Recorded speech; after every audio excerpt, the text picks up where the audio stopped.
Good afternoon and welcome back to my channel, Don't Mind Me. My name's Diana. As Easter is on Sunday, I would like to read a old German legend called Mr. Easter Hare. Here goes.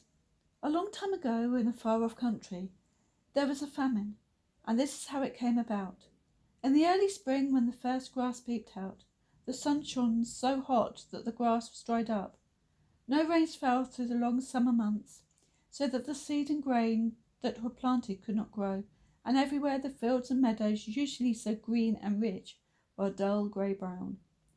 Here and there a green tree waved its dusty branches in the hot wind. When fall came, instead of the well-filled granaries and barns, there was great emptiness, and instead of happy fathers and mothers, there was grave troubled ones. But the children were just as happy as ever. They were glad even that it had not rained, for they would play out of doors all day long, and the dust paths had never been so large and fine. The people had to be very saving of all that had been left from the year before, or the following winter. By being very careful, they managed to provide simple food for all their families. When Christmas came, there were not many presents, but the children did not mind or miss them, as we would, because in that land they did not give many presents at Christmas time.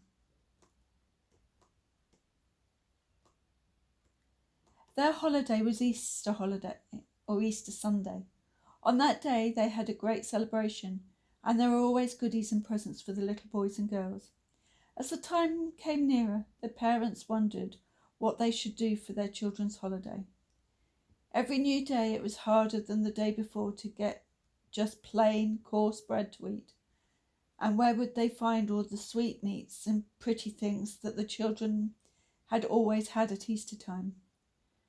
One evening, some of the mothers met, after the children were in bed, to talk about what they should do. One mother said, "We can have eggs. All the chickens are laying, but the children are so tired of eggs, for they have them every day." So they decided that eggs would never do for an Easter treat, and they went home sorrowfully, thinking that Easter must come and go like any other day. And one mother was more sorry than any of the others. Her dear little boy and girl had been planning and talking about the beautiful time they were to have on the great holiday. After the mother had gone to bed, she wondered and thought if there were any way by which she could give her little ones their happy time. All at once she cried right out into the dark, "I know! I have thought of something to make the children happy."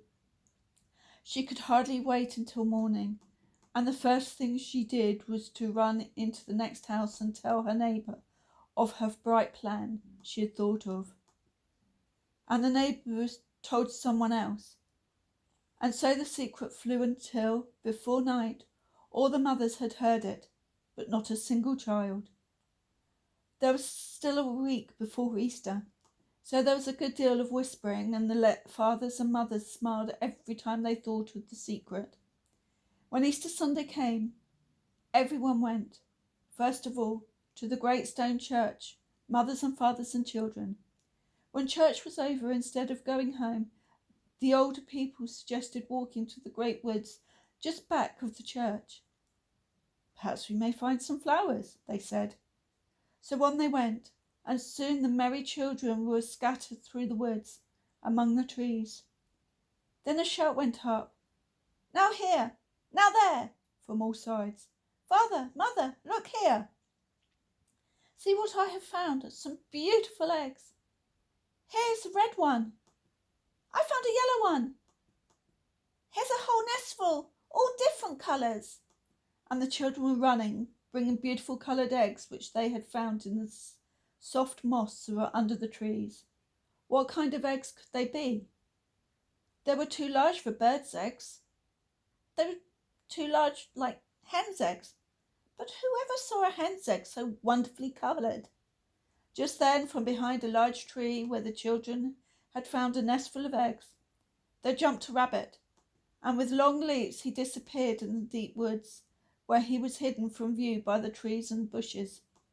"It must be that rabbit laid pretty eggs," said one little girl. "I'm sure it was the rabbit," said her mother. "Hurrah for the rabbit! Hurrah for the Easter rabbit! Hurrah for Esterhas!" the children cried, and the fathers and mothers were glad with the children. This is the story of the first Easter eggs, for ever since then, in that faraway land and in other countries too, Esterhas has brought the little children at Easter time some beautiful coloured eggs. I hope you like that story, and I will be posting again next week. So if you like my stories or you have any ideas, please like, subscribe, and put your ideas in the comments below. Thank you for watching, and see you next week. Bye.